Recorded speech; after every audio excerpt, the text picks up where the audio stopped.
Hi, my name is Franklin McLeod, and today I'm going to talk about the basal electric rhythm and the pacemaker cells of the gut. The learning objective that I'm going to use to explain this is learning objective 4 from lab 13, which is the smooth muscle and ANS control lab.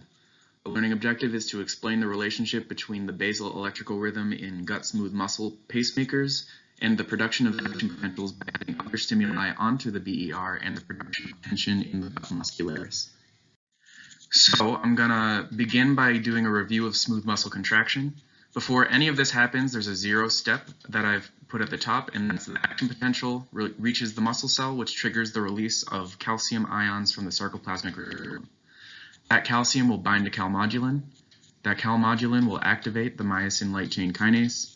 Myosin light chain kinase will phosphorylate myosin, and the phosphorylated myosin will bind to the actin thin filament, which will result in smooth muscle cell contraction. Okay, so the small intestine pacemaker cells are also called the interstitial cells of Kayal. They have unstable resting potentials due to the funny current from ion channels that let sodium enter and exit the cell almost randomly. This can result in spontaneous action potentials due to threshold being reached.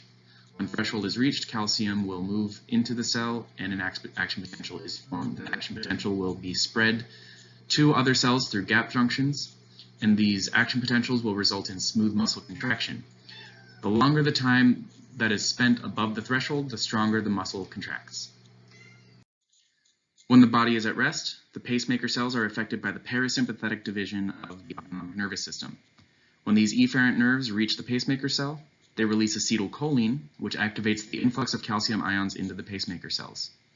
Membrane potential will then reach threshold more often because the calcium will depolarize the already unstable resting potential of the pacemaker cells, and so the smooth muscle will contract more and the motility in the small intestine will increase as a result.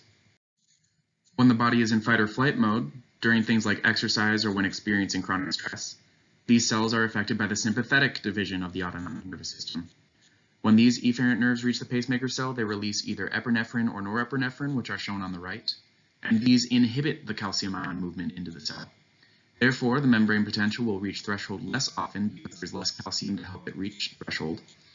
And so the smooth muscle will contract less, and the motility in the small intestine will decrease as a result.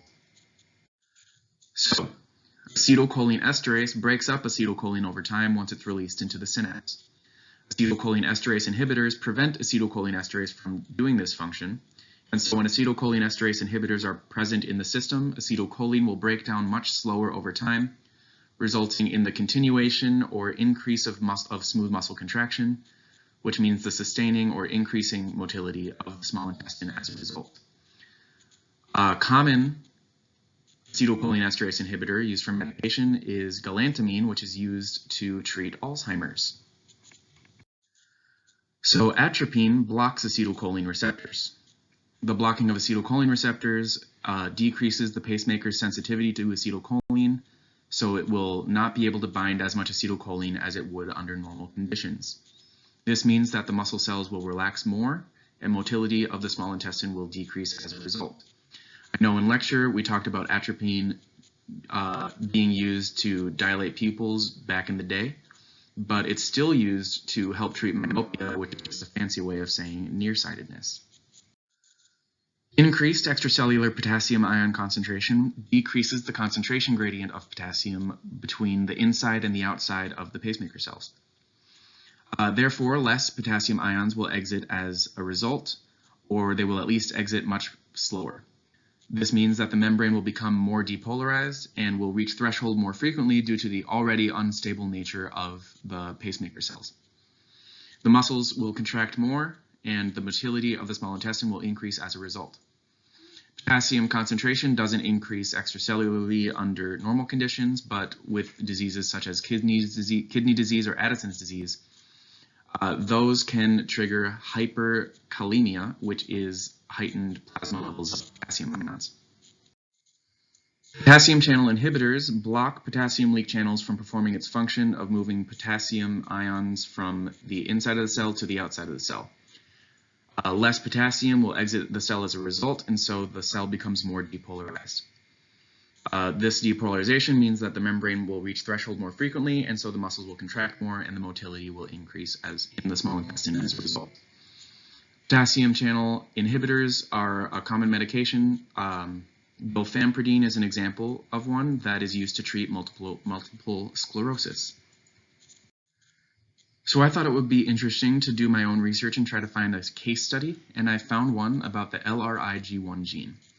This gene is located on the third chromosome at the 3p14.1 site, and it may be responsible for pacemaker cell production and even pacemaker cell regeneration. Mice that lack this gene have significantly less or no pacemaker cells, and this lack of cells means that there are less action potentials generated spontaneously, and so the muscles in the small intestine will stay relaxed for much longer, decreasing motility significantly. I think it's interesting to note that this gene may also be linked to tumor suppression, so these mice that lack this gene were also observed to have higher rates of small intestine tumor development. So that concludes my presentation on the BER of the pacemaker cells in the small intestine. These are my references, and I want to thank you for a great class, and I look forward to these extra credit points.